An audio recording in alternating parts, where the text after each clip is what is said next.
Master. Good morning. I've just come from chairing another meeting of the Cobra Emergency Committee, and I'd like to update you on the latest situation and the action that we're taking to get this despicable violence off our streets. Since yesterday, there are more police on the street, more people have been arrested, and more people are being charged and prosecuted. Last night, there were around 16,000 police on the streets of London, and there is evidence that a more robust approach to policing in London resulted in a much quieter night across the capital. And let me pay tribute to the bravery of those police officers and indeed everyone working for our emergency services. In total, there have been 750 arrests in London since Saturday, with more than 160 people being charged. Today, major police operations are underway as I speak to arrest the criminals who were not picked up last night, but who were picked up on closed-circuit television cameras. Picture by picture, these criminals are being identified and arrested, and we will not let any phony concerns about human rights get in the way of the publication of these pictures and the arrest of these individuals. As I speak, sentences are also being passed. Courts sat through the night last night and will do again tonight. It is for the courts to sentence, but I would expect anyone convicted of violent disorder will be sent to prison. We needed a fight back, and a fight back is underway. We have seen the worst of Britain, but I also believe we've seen some of the best of Britain. The million people who've signed up on Facebook to support the police. Communities coming together in the clean-up operations. But there is absolutely no room for complacency, and there is much more to be done. Overnight, we saw the same appalling violence and thuggery that we've seen in London, in new cities including Birmingham, Manchester and Nottingham. In the West Midlands, 3 men were killed in a hit and run in Birmingham, and the police are working round the clock to get to the bottom of what happened and bring the perpetrator to justice. In Birmingham, over 160 arrests were made. In Salford, up to 1,000 youths were attacking the police at the height of the disturbance. Across Greater Manchester, more than 100 arrests were made. And in Nottinghamshire, Canning Circus Police Station was firebombed and over 80 arrests were made. This continued violence is simply not acceptable, and it will be stopped. We will not put up with this in our country. We will not allow a culture of fear to exist on our streets. Let me be clear. At Cobra this morning, we agreed full contingency planning is going ahead. Whatever resources the police need, they will get. Whatever tactics the police feel they need to employ, they will have legal backing to do so. We will do whatever is necessary to restore law and order onto our streets. Every contingency is being looked at. Nothing is off the table. The police are already authorised to use baton rounds, and we agreed at Cobra that while they're not currently needed, we now have in place contingency plans for water cannon to be available at 24 hours notice. It is all too clear that we have a big problem with gangs in our country. For too long, there's been a lack of focus on the complete lack of respect shown by these groups of thugs. I'm clear that they are in no way representative of the vast majority of young people in our country who despise them, frankly, as much as the rest of us do. But there are pockets of our society that are not just broken, but frankly sick.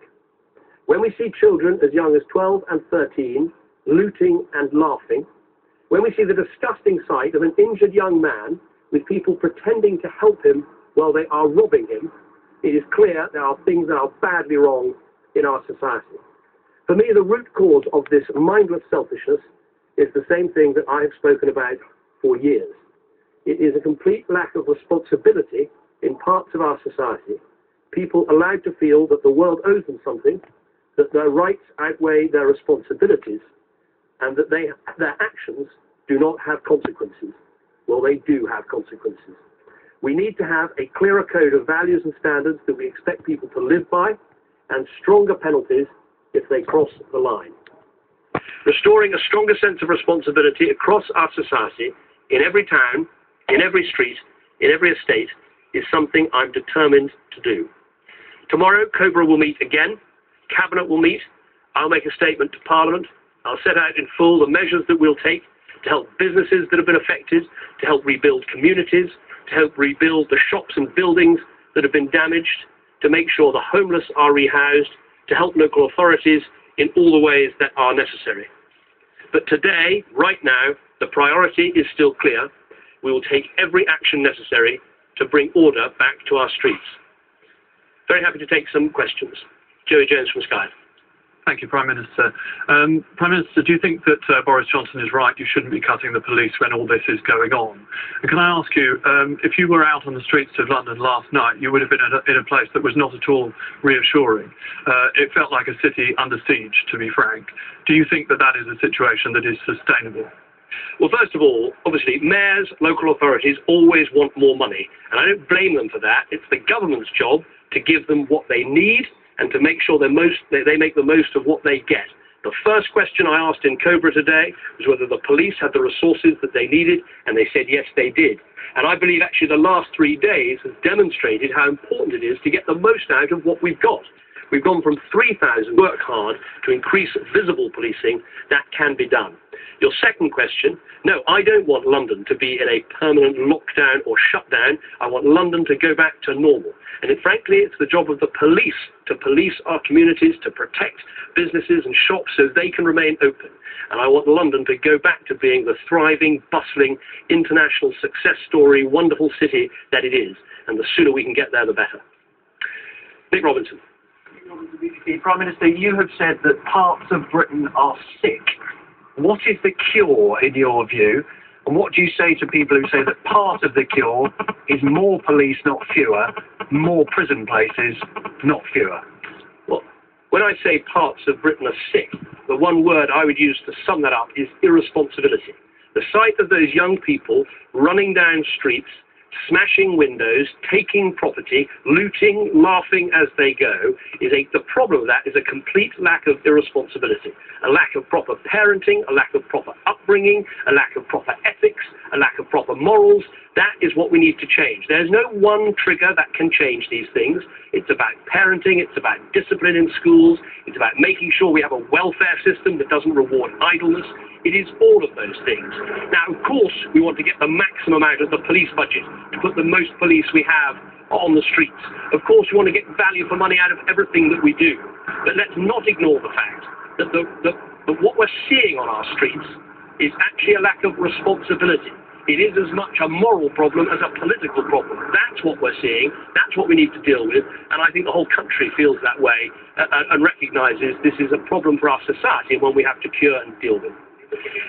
Alex, let me just one more word on the police budget, which is this. We won't do anything that will reduce the amount of visible policing on our streets. And as I say, the last 48 hours has actually demonstrated how you can get a lot out of what we currently have, visible policing, and we won't do anything that will put the public at risk. One of the issues I also pressed in Cobra was to make sure the whole of the justice system is ready to take the increased numbers of prisoners that are going to be prosecuted and convicted over the coming days and weeks. And I've been assured by the Department of Justice that there is that capacity, because it's very important we get people who've offended out of police cells, into the court system, and yes, in many cases, into prison. And that will happen, and we have the capacity to make sure that does happen.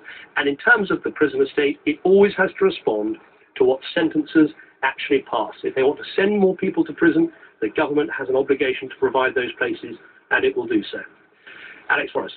Alex Forrest, ITV News. Prime Minister, do you accept that you and the police were perhaps too slow to react to the seriousness of the events that we've seen across the country? I think what is the case is we've been dealing with something that is new. I've been discussing this with the police. We've always faced, in this country as in other countries, sometimes problems of public disorder, sometimes problems of looting and vandalism. That is a persistent problem. But what we've faced on these last few nights is a lot of different people doing the same thing in different places, but at the same time.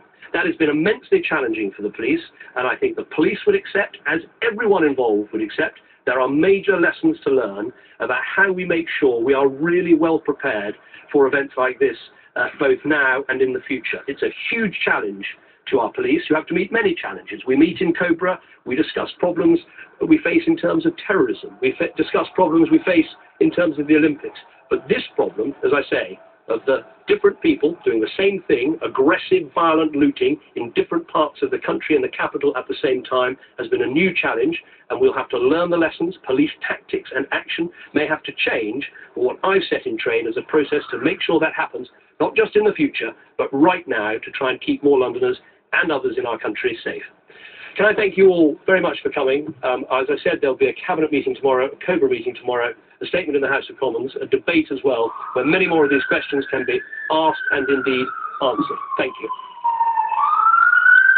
So some very strong words there from the Prime Minister David Cameron. Inevitably, in the questions after his statement, asked about those comments from the Mayor of London, Boris Johnson, his comments about the intended police cutbacks. He said at that COBRA meeting that they held this morning, the very first question he asked, said David Cameron, was, I asked the police whether they had the resources they needed. They said yes.